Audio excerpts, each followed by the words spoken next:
पैसों की बारिश हो रही है इंडिया में। इसरो की वजह से आज देश की जो इकोनॉमिकल ग्रोथ हो रही है उसके बारे में आप सोच भी नहीं सकते। जो देश इंडिया को देखकर हंसते थे कि तुम्हारी स्पेस ऑर्गेनाइजेशन और तुम्हारी साइंस और रिसर्च फील्ड कितनी पिछड़ी हुई है, तुम्हारा बजट कितना कम है, आज वही देश इंडिया के आगे सर उठा के देखने के भी लायक नहीं है। आप लोग को बता दें कि अब चंद्रयान 3 ऐसे नए रास्ते खोलने वाला है इंडिया के लिए, पूरी दुनिया में, पूरी ग्लोबली, कि अब इंडिया के अंदर इतनी नई जॉब्स और इतना इन्वेस्टमेंट होने वाला है। हमने आपको बताया था कि पहले ही पीएम मोदी जब अमेरिका गए थे वहां से अरबों डॉलर की डील लेकर आए थे और अब इसरो ने उस डील के ऊपर 4 चांद लगा दी हैं। अब सारी दुनिया में से यूरोपियन कंट्रीज, अमेरिकन कंट्रीज और अमेरिका के जो वैज्ञानिक हैं वो इंडिया के अंदर निवेश करना चाहते हैं। यूरोपियन कंट्रीज इंडिया में निवेश करना चाहती है और हमसे जिस तरीके से हमने चंद्रयान 3 टेक्नोलॉजी के साथ लॉन्च किया था और जैसे हम चांद के ऊपर लैंड करवाने वाले हैं, वो इस टेक्नोलॉजी और इन रास्ते को जानना चाहती है और इंडिया के साथ सौदा करना चाहती है। दोस्तों, चंद्रयान 3 1,27,000 किलोमीटर दूर पहुंच गया है और वो चंद्रमा की ओर बढ़ता ही जा रहा है और सफलतापूर्वक लैंड भी हो जाएगा, ऐसा विश्वास हर भारतीय को और इसरो के वैज्ञानिकों को है। भारत का सुनहरा भविष्य अब बहुत नजदीक है दोस्तों। अब भारत का नाम और इसरो का नाम दुनिया के 6 सबसे शक्तिशाली स्पेस ऑर्गेनाइजेशन में से एक हो जाएगा।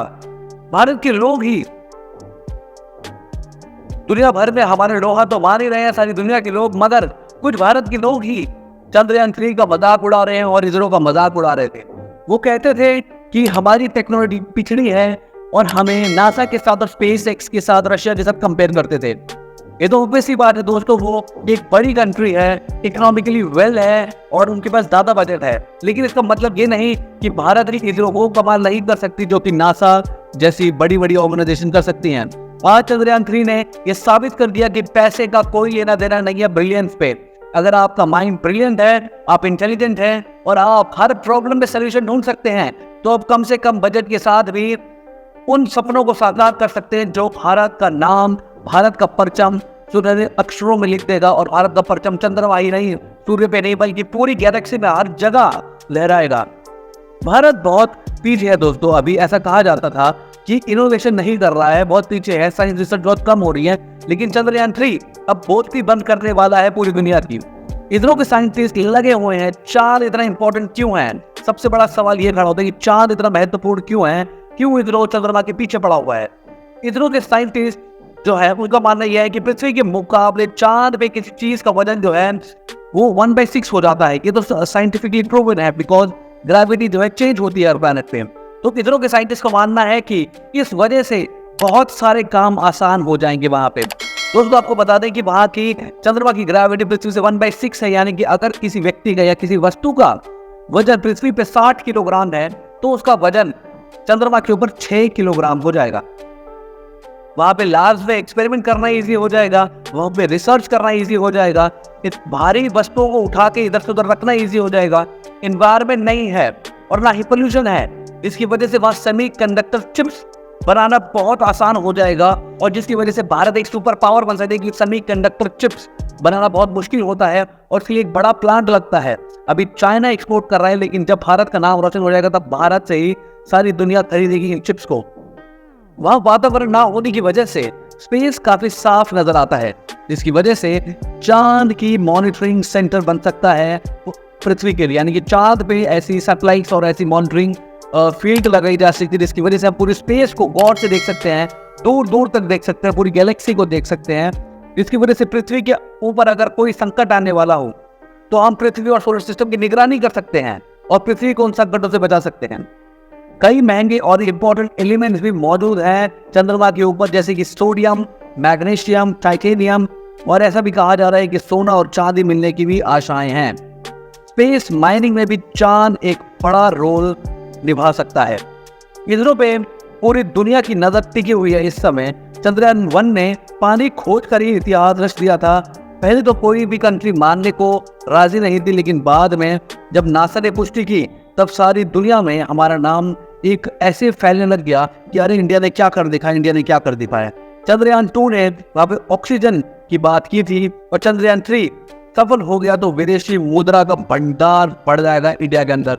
यार इंडिया के पास इतने डॉलर और इतने पाउंड आ जाएंगे कि आप सोच नहीं सकते, जिसकी वजह से हमारी इकोनॉमी बूस्ट कर जाएगी। हमारे भारत में डॉलर ही डॉलर होंगे। अरे आप ये मत सोचिए कि चांद पे डॉलर हैं, वहां पे रिसर्च और उन एलिमेंट्स के जरिए भारत के अंदर डॉलर आ सकते हैं, डॉलर्स में इन्वेस्ट हो सकता है, जिसकी वजह से हमारी इकोनॉमिकल ग्रोथ होगी, एजुकेशन सेक्टर पे फर्क पड़ेगा, हमारे स्टार्टअप्स और ज्यादा खुलेंगे, हमारी इकोनॉमिकल ग्रोथ होगी, युवाओं को जॉब ज्यादा मिलेगी, हर नई नई फील्ड्स में जॉब मिलेगी, एआई में जॉब मिलेगी, स्पेस में जॉब मिलेगी। और दोस्तों सारे देश इन्वेस्ट करने को तैयार हैं इंडिया के अंदर इस समय। आपको ये बता दें कि चंद्रयान 3 में 3 प्राइवेट कंपनीज ने भी काम किया था, साथ मिल गए। दोस्तों आप जान के हैरान हो जाएंगे कि इस समय स्पेस इंडस्ट्री जो है पूरे वर्ल्ड की 366 बिलियन डॉलर्स की है। इसके अंदर से अभी तक भारत का योगदान 2% या 3% का ही है। लेकिन ये जो स्पेस इंडस्ट्री है वो 2025 तक 600 बिलियन डॉलर्स की हो जाएगी दोस्तों।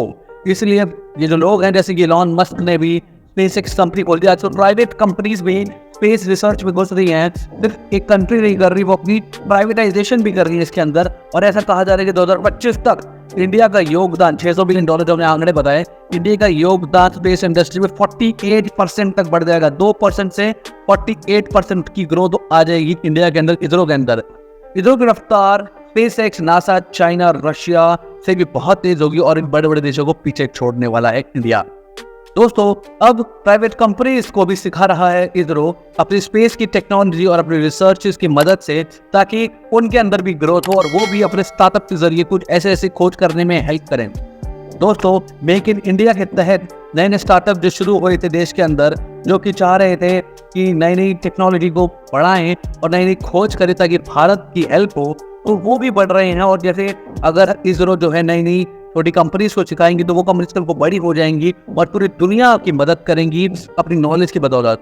दोस्तों आने वाले समय में स्पेस व्हीकल मैन्युफैक्चरिंग का हब बन जाएगा इंडिया। इसरो तो है ही, आज भी कई सारी यूरोपियन कंट्रीज जो है, और अभी की बात नहीं, कई सालों पहले से ही वो इंडिया के पास आती है, इसरो के पास आती है और कहते हैं कि हमारी सैटेलाइट लॉन्च करने में मदद कराइए। क्योंकि पूरी दुनिया में सिर्फ इंडिया का इसरो ही है जो कम से कम दाम में, कम से कम बजट में सैटेलाइट को लॉन्च करने की ताकत और दिमाग रखता है। दोस्तों इंडिया की बजट की प्रॉब्लम भी खत्म हो जाएगी।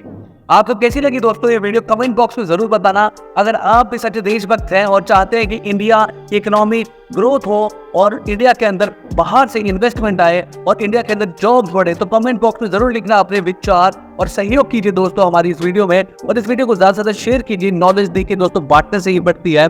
इस वीडियो को शेयर कीजिए फेसबुक के ऊपर, ट्विटर के ऊपर, इंस्टाग्राम के ऊपर, हर जगह, ताकि सबको मालूम पड़े कि भारत कैसे बदल रहा है। दोस्तों फिर मिलेंगे दोस्तों एक नई वीडियो में, तब तक के लिए अलविदा, धन्यवाद, जय हिंद।